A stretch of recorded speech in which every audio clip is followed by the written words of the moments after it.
বান্দা যখন ফিরে আসে ভাইয়া, কেউ যখন তওবা করে, ভুল বুঝতে পারে, আবার নতুন করে আল্লাহর কাছে ক্ষমা প্রার্থনা করে, কসম খোদার আল্লাহ তাআলা ভীষণ খুশি হয়।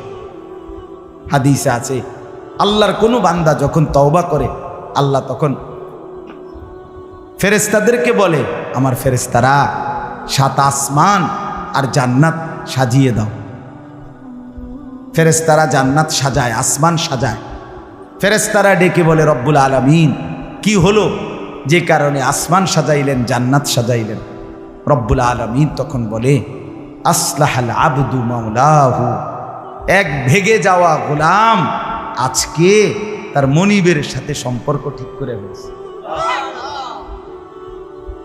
আল্লাহ আল্লাহ বলে, আমার এক গোলাম আমার থেকে ভাইগে গেছিল রে, অনেক দিন ওই আমারে সেজদা দেয় নাই, আজকে দিছে। অনেক দিন সে আমারে ডাকে নাই, আমি খুব কষ্ট পাচ্ছিলাম। আমার বান্দা আমার হাতে গড়া, আমার দেওয়া নাক, চোখ, কান, আমার দেওয়া জবান, আমার দেওয়া জিহ্বা, আমার গড়া বান্দা আমারে ভুলে আমার থেকে ছুটে গেছে। আজ আমার সেই ভেগে যাওয়া বান্দা আমার কাছে ফিরে আসছে। লাল্লাহু আশাদ্দু ফারাহান বিতাওবাতি আবদি, নবী সাল্লাল্লাহু আলাইহি ওয়াসাল্লাম বলেন, আল্লাহ তাআলা ভীষণ খুশি হয় বান্দা যখন তওবা করে। এজন্য যুবক ফিরে আসো, নওজোয়ান ফিরে আসো, নিজের ক্ষতি করো না। আমি প্রত্যেক দিন বলি ভাইয়া, তুমি মরে গেলে হ্যাঁ পৃথিবীর কিচ্ছু আসবে, এই বন্ধুরা ধোকা ধোকা। একটা ফোলা ফাইন, তুমি মরলে খানা বন্ধ করতো না, কসম খোদা। তুমি লিখ কেন, তোমার একটা ফ্রেন্ড এক লগে যদি বইয়ে বইয়ে বিড়ি খায়, তোমার লগে গাঞ্জা খায়, ফুটটা খায়, বাবা খায়, মদখোর, গাঁজাখোর, একসাথে বইয়া উলঙ্গ ছবি দেখো, ওই জানোয়াররে জিজ্ঞেস করো বলে, আমি মরলে আমার ঠ্যাংটা ভাঙলে তুই একবেলা খানা বন্ধ রাখবি? কথা বুঝেন নাই? ধোকা ধোকা, এগুলো ধোকা। ওরা কেউ থামবে না। আরে আপন বাপ মরলে যেই সন্তানরা দিনের বেলা দাফন কাফন করছে, তারা কি সেই সন্তানরা, আপন সন্তানরা রাতের বেলা ভাত খায় না? কথা বলেন না কেন? পাশের ঘর থেকে খানা রান্দাইয়ে আরো বেশি খায়, আরো একটু গোস্ত লাও, যেই কান্দাটা তুমি কাঁদছো আজগা। কি ভাইয়া? তাইলে তাহলে আপন বাপ, তারপরেও তো সন্তান খানা খাইতেছে, তোমার লেগে কাঁদবে কে? এর জন্য পৃথিবী আমাদের কারো জন্য থামবে না ভাইয়া, থামবে না। সামনের গাড়ি অ্যাক্সিডেন্ট করে, পেছনের গাড়ি অপেক্ষা করে না, পাশ কাইটা কাইটা চলে যায়। জ্যাম বাজ্যা গেলে আরো চিৎকার শুরু করে, আরে লোক মরে গেছে, আরে মরলে মরুক বেটা, রাস্তা ক্লিয়ার করতে কও। ঠিক কিনা বলেন না কেন? ধরে বেটা বেটা কেডা মরছে না মরছে বেটা, এর লেগে বুঝি মানুষের রাস্তা আটকায় রাখবে, মানে এই যুক্তি দেখা। তাহলে কেডা মরছে না মরছে মানে তোর মতো এক মানুষ মরছে। ঠিক কিনা বলেন না? তোর মতো এক সুস্থ সবল মানুষ মরছে বেটা, যে একটু আগে হাত নাড়তো, পা নাড়তো, সেই মানুষটা এখন রক্তে ভাসতেছে বেটা। পাত্তাও নাই, কিসের সময় কাম, কার হাতে সময়? সবাই মেশিনের মতো, যন্ত্রের মতো দৌড়াইতেছে। রাস্তায় দেখেন না সিএনজি, অটো, কি করে সবাই, কারো হাতে সময় নেই। ঠিক কিনা বলেন? কে কাকে ঠেলিয়া যাবে, কারো হাতে সময় নেই। কে কার জন্য থামবে? এই জন্য তুমি নষ্ট হয়ে গেলে বন্ধু, কেউ তোমারে ফিরাবার নাই। তোমার জন্য ভাববে কেউ, ডাকবে কেউ, কাঁদবে কেউ নাই। আরে আপন মা বাপের তো খবর নাই এখন। আপন বাপ সাইয়া রইছে, দেখে তার ফুতে আজকে 6 বছর 9 বছর এক ওয়াক্ত নামাজ পড়ে না, এবড়া বয়ে বয়ে বিড়ি খায়, বন খায়, চা দিয়া ভিজাইয়া খায়। এবারটার মাইছ না সেইটার নামাজ পড়লে পড়ছে, না পড়লে রাতের ব্যাপার। বাবুরে টেহা দাও দিছে, টাকা দিলে খালাস। যদি সুতে টাকা দেয় বাপের কোনো অসন্তুষ্টি নেই, আর যদি টাকা না দেয় এবড়ার গজবে আল্লাহর আরশ কাঁপে। ফুতের উপরে লানত দিতে দিতে, অভিশাপ দিতে দিতে শেষ। কারণ টাকা দেয় না, টাকা দেয় না, পুরা গ্রাম হাইটা হাইটা তখন মানুষের কাছে বদনাম। এই ফোলাগারে মানুষ করছি আমি, এই ফোলার লাগিয়া জীবন যৌবন শেষ করছি, 12 লাখ টাকা সুদে লইয়া তারে আমি নিজে বিদেশ পাঠাইছি। কত বড় নেয়ামতের কথা! বেশরম মানুষ সুদে টাকা লই আবার মানুষের দ্বারে কও এত বড় হারাম কইরে আবার কইতেছ, হ্যাঁ 12 লাখ টাকা দিয়ে ফোলা বিদেশ ফাড়াইছি আমি, কিস্তি লইছি আমি, সুদে লইছি আমি, আর অন ফোলাকা একটা টাকা দেয় না। তার মানে সম্পর্কটা হয়ে গেছে এখন টাকা পয়সার ভিত্তি। আখেরাত কোথায়? আখেরাত কোথায়? আমার মা বলছিলেন, আজীবন আমার আব্বা বলতেন, আলহামদুলিল্লাহ আমার আব্বা, আমরা 5 ভাই মাদ্রাসায় পড়ছি, 5 ভাই আলেম হয়েছে। আব্বা আজীবন বলতেন, আমার স্বপ্ন আমার ছেলেরা 5 জন আলেম হবে, আমার কবরের পাশে চারদিকে আমার ছেলেরাই দাঁড়াবে। এই বছর আমরা ঈদের 2 দিন পরে বাবার কবরের সামনে মসজিদে গ্রামে মাহফিল করছি। আমি বয়ান করছি, আমার বড় ভাই বয়ান করছে, আমার ছোট ভাই বয়ান করছে, আমার আব্বার আমরা 5 ভাই 3 বোন, আমাদের ছেলে মেয়ে মিলে আর আমার মা বাইচা আছে, আমরা মোট 45 জন। আমার বাবার বংশ, মা সহ, মা ছাড়া 44 জন, মা একজন 45 জন, একের গুণা 45 জন, 45, আলহামদুলিল্লাহ। একেবারে 45 জনের ছোট বাচ্চাটাও, একবারে 2.5 বছরের বাচ্চাটাও আলহামদুলিল্লাহ আল্লাহর নাম বলতে পারে। 2.5 বছরের মেয়েটাও ওই মজলিসে গেছে, আমাদের সবচেয়ে ছোট, সেও মাথায় হিজাব ছিল, আল্লাহর নাম রাখছে। দাদা ভাইয়ের কবরে দাঁড়াইছে, নানার কবরে দাঁড়াইছে। এই জন্য বললাম মা বাপদেরকে অনুরোধ করি সন্তানের প্রতি কদর করে, সবাই মিলে ফিকির করে, দেখেন আয়াতের তর্জমাটা শুনে, তাইলেই কথা শেষ। আল্লাহ তাআলা বলেন 25 নম্বর পারা কোরআনুল কারীমের 43 নম্বর সূরাটার এই সূরার 7টা আয়াত, ব্যাখ্যা লাগবে না, শুধু তর্জমা শুনে তাইলেই বুঝবেন। আল্লাহ বলেন 74 নম্বর আয়াত থেকে পড়ছি, ইন্নাল মুজরিমিনা ফি আযাবি জাহান্নামা খালিদুন। আল্লাহ তাআলা বলে নিশ্চয়ই পাপীরা জাহান্নামের আযাবে চিরস্থায়ী থাকবে। ইন্নাল মুজরিমিনা ফি আযাবি জাহান্নামা খালিদুন, নিশ্চয়ই পাপীরা জাহান্নামের আযাবে চিরস্থায়ী থাকবে। কতদিন? এবার আল্লাহ আবার ব্যাখ্যা করে বলে, বান্দা বুঝেছো? লা ইউফাত্তারু আনহুম, 1 সেকেন্ডের জন্য বিরতি দেওয়া হবে না। জাহান্নামী চিৎকার করে বলবে, মাওলা আমারে মৃত্যু দিয়ে দেন। আল্লাহ বলবে না। জাহান্নামী বলবে, আল্লাহ একটু সময়ের বিরতি দেন, 10টা মিনিটের বিরতি দেন মাওলা। 24 ঘন্টার আগুন, আমারে 10টা মিনিট একটু আলগা থাকতে দেন, আমি যে আর পারছি না মাওলা, এতটা ভীষণ আযাব আমি যে আর সইতে পারছি না মাওলা, আর পারছি না। লা ইউফাত্তারু আনহুম, আল্লাহ বলেন 1 সেকেন্ডের জন্য জাহান্নামের আযাব, আগুন বিরতি দেয়া হবে না। ফাতরাত মানে কি নাই বিরতি। আহুম ফীহি মুবলিসুন, এরপরে আল্লাহ বলেন জাহান্নামী এই দীর্ঘ 24 ঘন্টা অনন্তকাল আযাবের মধ্যে থাকবে। কেমনে থাকবে? মুবলিসুন, বিষণ্ণ হয়ে, উদাস মনে। কোনোদিন চেহারায় 1 সেকেন্ডের জন্য হাসি ফুটবে না, কোনোদিন আর সুখের নাগাল পাবে না।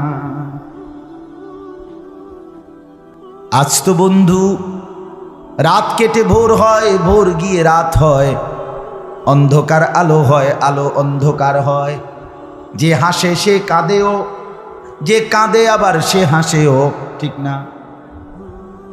কিন্তু রব্বুল আলামিন বলেন ওয়াহুম ফীহি মুবলিসুন, জাহান্নামীর মন, জাহান্নামীর চেহারা বিষণ্ণ, উদাস, সব সময় হাসিবিহীন থাকবে, কোনো সেকেন্ড হাসতেই পারবে না। এবার আল্লাহ নিজে বলবেন মলিন চেহারা দেখে জাহান্নামীকে, জাহান্নামীর চিৎকারে আল্লাহ নিজেই বলবেন ওমা যালামনাহুম, জাহান্নামী নাফরমান আমি কিন্তু তোর উপরে মোটেই জুলুম করি নাই। আমি রাতও দিয়েছি বান্দা, দিন দিয়েছি, আমি সুযোগ দিয়েছি, সময় দিয়েছি। 8টা বাজে এশার আজান হয়েছে, এখন বাজতেছে রাতের 11:30। তাইলে আমি কিন্তু হায়াত 3.5 ঘন্টা তো দিয়েছি। আর 4 এশার নামাজ পড়তে তো 3.5 ঘন্টা সময় লাগে না? লাগে। আমি তো ফজরের ওয়াক্ত আসার পরে ওয়াক্ত শেষ হওয়া পর্যন্ত প্রায় 1.5 ঘন্টা সময় দিছি। 4 রাকাত নামাজ পড়তে তো 1.5 ঘন্টা লাগে না? আমি তো জোহরের আজান হওয়ার পরে জোহরের ওয়াক্ত প্রায় 2.5 ঘন্টা, 2 ঘন্টা তো দিয়েছি। জোহরের নামাজ পড়তে তো বান্দা 2.5 ঘন্টা লাগতো না? হ্যাঁ। আসরের নামাজ 4 রাকাত নামাজ পড়তে তো 1.5 ঘন্টা লাগে না? তাহলে বলো না বান্দা আমি কি কোনো জুলুম করেছি কিনা বলো? ওমা যালামনাহুম, আমি বান্দা নাফরমান, আমি কিন্তু তোমাদের উপরে তাদের উপরে জুলুম করি নাই। ওয়ালাকিন কানু হুমুজ জালিমিন। আল্লাহ বলে বরং নাফরমান জাহান্নামী তুই নিজেই নিজের উপরে জুলুম করেছিস। তুই আমার রাতকে গান বাদ্য আর সিনেমার নর্তকীর নাচ গান আর উলঙ্গ ছবিতে শেষ করে দিয়েছিস। তুই আমার দিনকে গুনাহ, সুদ, ঘুষ আর অবৈধ উপার্জনের পিছনে শেষ করে দিয়েছিস, নিজেই জুলুম।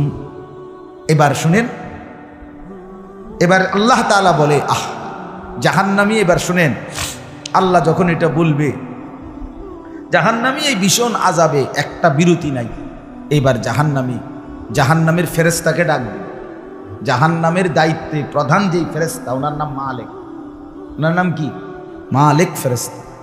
এই কোরআনে ওনার নাম ডাইরেক্ট এখানে আছে।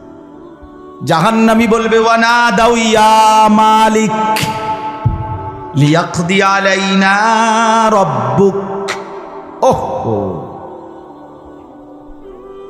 আল্লাহ বলে জাহান্নামীরা, জাহান্নামের ফেরেশতা মালিককে ডাক দিবে, ইয়া মালিক, হে মালিক শোনো না।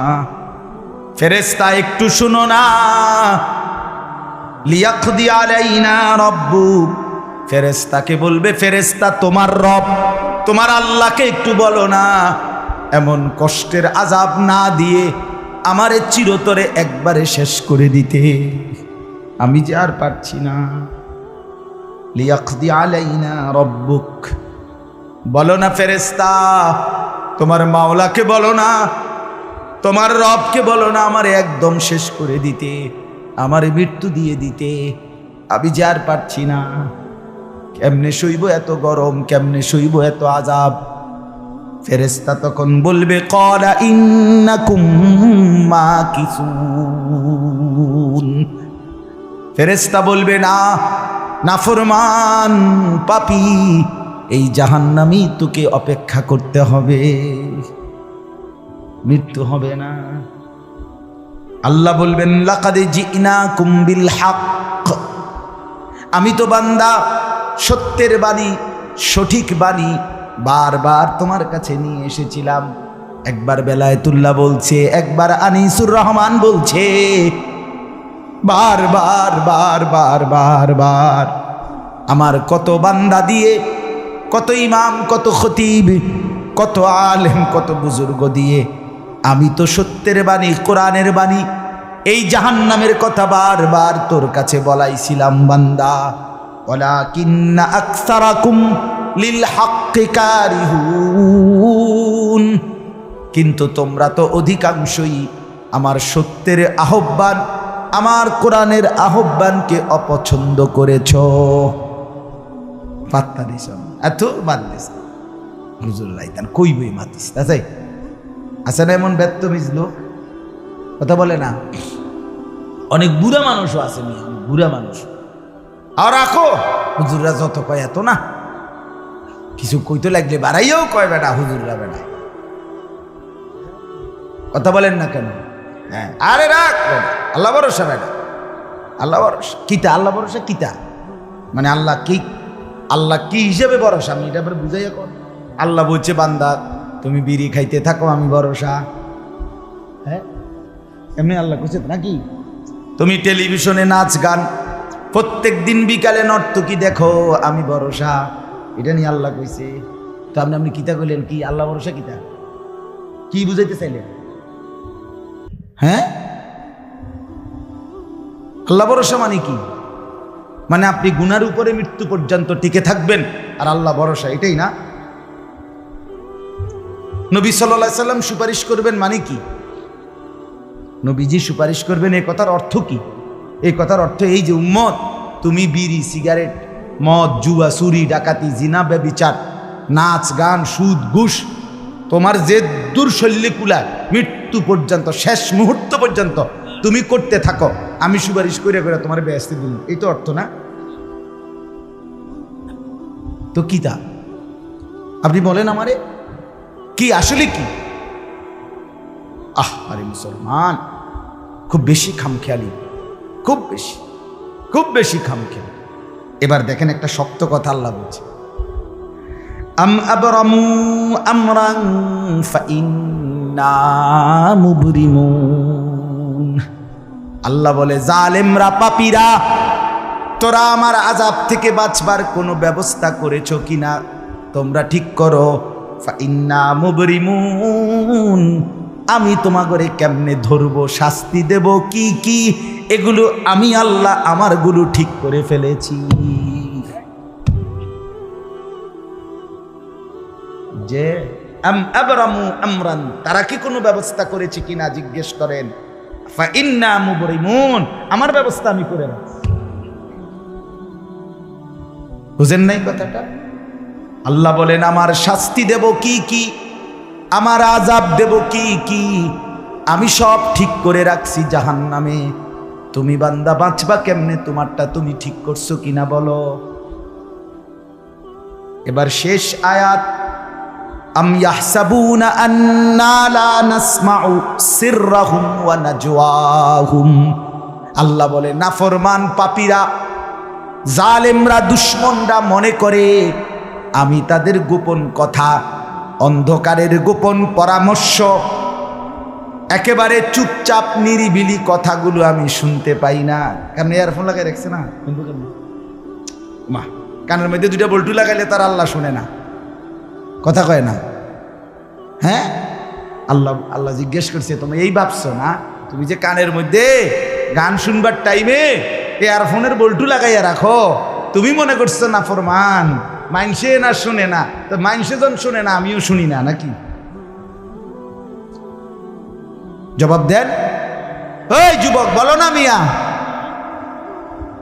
মাটির নিচে কিংবা অন্ধকারে অথবা একাকী কোনো গোপন জায়গায় তুমি যেই অসভ্যতা করছো, যেই ভিন নারীর সাথে কথা বলছো, বন্ধুদের অসভ্য আড্ডা দিচ্ছ, তুমি মনে করছো গ্রামের কেউ দেখে না, গ্রামের কেউ জানে না। আল্লাহ বলে তাহলে তুমি কি এই ভেবেছ যে আমি আল্লাহও জানি না? বালা, হ্যাঁ আল্লাহ বলেন আমি জানি, আমি শুনি, আমি দেখি। আর অরসুলুনা লাদাইহিম ইয়াকতুবুন, আমার পক্ষ থেকে মনোনীত ফেরেশতা ডান কাঁধে বাম কাঁধে তারা কিন্তু সাথে সাথে 24 ঘন্টা ইয়াকতুবুন লিখতেছে লিখতেছে লিখতেছে লিখতেছে কি না বলেন? ডান কাদের আর বাম কাদের ফেরেশতাকে তুমি তোমার থেকে আড়াল করবা কেমনে? বলেন না কেন? কেমনে আড়াল করবেন? সুযোগ আছে কারো? আল্লাহ আমাদেরকে বুঝ দান করে। অতএব বাপ, জাহান্নামীর আত্মচিৎকার শুনলেন আপনি, জাহান্নামী আল্লাহকে ডাকবে, জাহান্নামী ফেরেশতাকে ডাকবে, জাহান্নামী একটু আযাবের হালকা করতে চাইবে, জাহান্নামী মৃত্যু কামনা করবে, জাহান্নামী কতভাবে যে বাঁচতে চাইবে, কিন্তু কসম আল্লাহ বাঁচতে পারবে না। এজন্য দয়া করে রাত গভীরে মেহেরবানি করে চলেন প্রত্যেকে ইনশাআল্লাহ। সিদ্ধান্ত নিন শেষ পর্যন্ত যে কয়জন যুবক টিকে রইলা, বসে রইলা, ভাইয়া তোমাদের কাছে অনুরোধ, আজকের থেকেই বদলাও ভাইয়া। আগামী দিনে মুসলমানের জন্য, ইসলামের জন্য খুব বেশি যুবকের দরকার। তোমরা না আগাইলে, তোমরা না ফিকির করলে আগামী দিনে ইসলামের জন্য লড়বে কে? ভালো। সারা পৃথিবী ইসরায়েলের ইয়াহুদিদের জুলুম অত্যাচার এখনো তো শেষ হয়নি। সেই গত বছর অক্টোবর মাসে ফিলিস্তিনের মুসলমানদের উপরে বোম্পিং অত্যাচার শুরু হয়েছে। অক্টোবর, নভেম্বর, ডিসেম্বর, জানুয়ারি, ফেব্রুয়ারি, মার্চ, এপ্রিল, আজকে 7 মাস চলতেছে, এখনো বন্ধ হয়। আজকে 7 মাস যে মানুষগুলো যাদের কোনো ঠিকানা নাই, নারী, পুরুষ, বাচ্চা, কোলের বাচ্চা, বলেন ভাইয়া 7 মাস তারা কি পরিমাণ মানবেতর জীবন যাপন করতেছে। এই রমজানেও ফিলিস্তিনের মাসুম বাচ্চা খাবারের অভাবে, ইফতারের অভাবে ঘাস চাবাইছে। এটাও তো ছবি আসছে, ঘাস চাবাইছে। আমার বাচ্চাটা 2.5 বছর, একটা মেয়ে আমার সাথেই ঘুমায় রাত্রে, প্রায় সময় রাত্রে উইটা এই 2 ঘন্টা 2.5 ঘন্টা হঠাৎ উঠে পাবো পানি ঘামো, পানি ঘামো। আমি সবসময় আমার বালিশের পাশে, খাটের পাশে পানি রাখি হেলে। তাহলে আমার এই ছোট্ট মাসুম বাচ্চা যখন পানি চায়, আমি তাকে পানি দিই। তো ফিলিস্তিনের এই ছোট বাচ্চা যদি তার মার কাছে পানি চায়, সে মা কোত্থেকে পানি দিবে? হ্যাঁ, আমার ছেলেটা 6 বছর 7 বছরের, ওরা দুইজন, এই ছোট মেয়েটা আর এই ছেলেটা সারাক্ষণ বাসায় এই একবার এটা খাই, ওইটা খাবো, ওইটা খাবো, ওইটা খাবো। আমার এই কত সময় ফোন দিয়ে, আবু এটা আইন নেন, ওইটা আইন। ওই দিন রাতের বাজে 1টা-1:30, আবু মালটা আইন। আমি 1 কেজি মালটার জন্য 3 বাজারে গেছি, রাতের বাজে গেছে 1টা-2টা, কোথাও দোকান খোলা নাই। আমি দেখলাম বাসায় আমার ছেলেটাও মেয়েটাও, এই ছোট, কসম আল্লাহ, আমি গেট খুলছি, দরজা আমার জন্য দৌড়ে দাঁড়ায় আছে, ওই মালটা আনছি না। আমি জড়ায় ধরে বললাম যে আব্বা কোথাও পাই নাই, একটা দোকানও খোলা নাই। মানে আমি তো জানি সকালে আনতে পারবো, ঠিক না, শুধু রাতে আনতে পারি নাই, এটাই আমার কাছে এতটা কষ্ট লাগছে। তো যেই বাবা, যেই মা ওই মাসুম বাচ্চাদেরকে আজকে 7 মাস খাবার দিতে পারে না, ওই বাচ্চাটা কি, ওই বাবার কলিজার কি হালাত? এমন পরিণতি যদি আমাদের হয়, এমন পরিণতি যদি তোমার ছেলের বেলায় হয়, বলো যুবক, তোমার বিয়ের পরে থেকে যদি শুরু হয়, তোমার বাচ্চা হওয়ার পর থেকে যদি শুরু হয়, তখন কি হবে? এজন্য আল্লাহকে নারাজ না করো, আল্লাহকে নারাজ না করো। দয়া করে ফিরতে চাই, আমরা ফেরাইতে চাই, নিয়ত করি ইনশাআল্লাহ। ঠিক আছে না? ইনশাআল্লাহ নতুন করে ভাবো, সবাই একসাথে ভাবা পারবা না।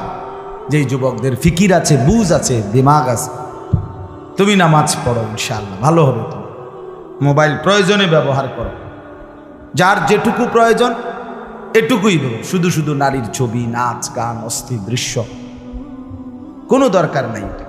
আর হিম্মত করে নামাজ, মরি বাসি, এত বেজ্জুতি কথা শোনার চাইতে, এত কষ্টের চাইতে, পরকালের অশান্তির চাইতে নামাজ পড়বো আমরা।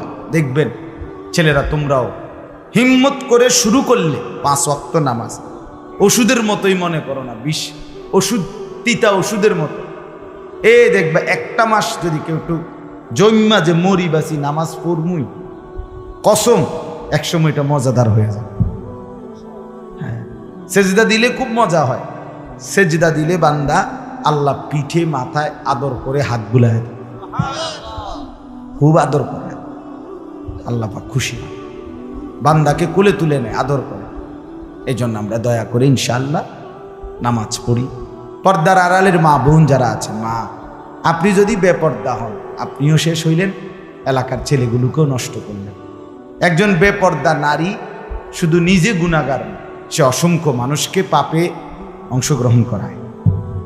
এই জন্য একজন বেপর্দা নারী, সে সরাসরি জাহান্নামের ফেরিওয়ালা। সে কিসের ফেরিওয়ালা? জাহান্নামের ফেরিওয়ালা।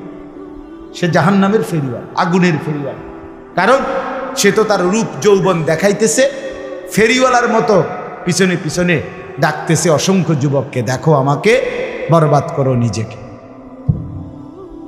বরবাদ করো নিজের চরিত্র, বরবাদ করো নিজের কবর, বরবাদ করো নিজের আখেরাত। তাহলে সে গুনাহের ফেরিওয়ালা, সে জাহান্নামের ফেরিওয়ালা, সে অসভ্যতার ফেরিওয়ালা। এই জন্য একটি সমাজের মধ্যে সবচেয়ে নিকৃষ্ট বেপর্দা না। আল্লাহ তাআলা আমাদের মা বোনদেরকেও হেফাজত করে। আজকের মাহফিল যে যুবকরা সাজাইছে, আল্লাহ তাআলা সমস্ত নওজোয়ানদেরকে কবুল করে। বাস্তবতা হইল আসলে 4-5 মাস, মেন শীত সিজন 4 মাস 5 মাস। এখন 5 মাসে যদি 30 দিন করে হয় তাহলে হইল 150 দিন। যদি প্রতিদিন 2টা করে মাহফিল দিতে হয়, দেওয়া যায়, তাহলে 300 মাহফিল মনে করে। এখন মাহফিলের কাগজ আমার গাড়িতে এখনো আছে মনে মনে কমপক্ষে 1,500-2,000 এটি আমরা ফোরে রয়েছে কাগজ, ব্যাগ ভরা এতটি কাগজ। আমি কি করতে পারি?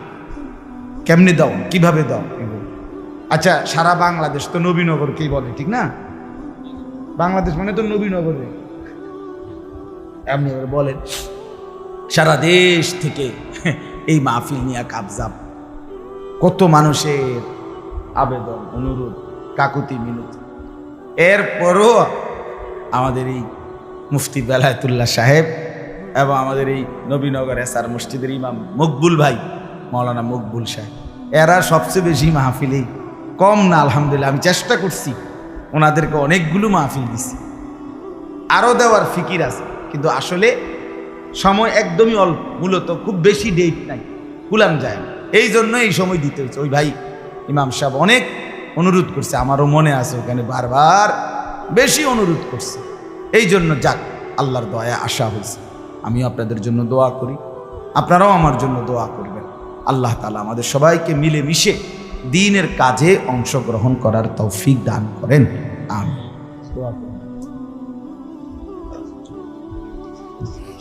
আল্লাহ কবুল করেন।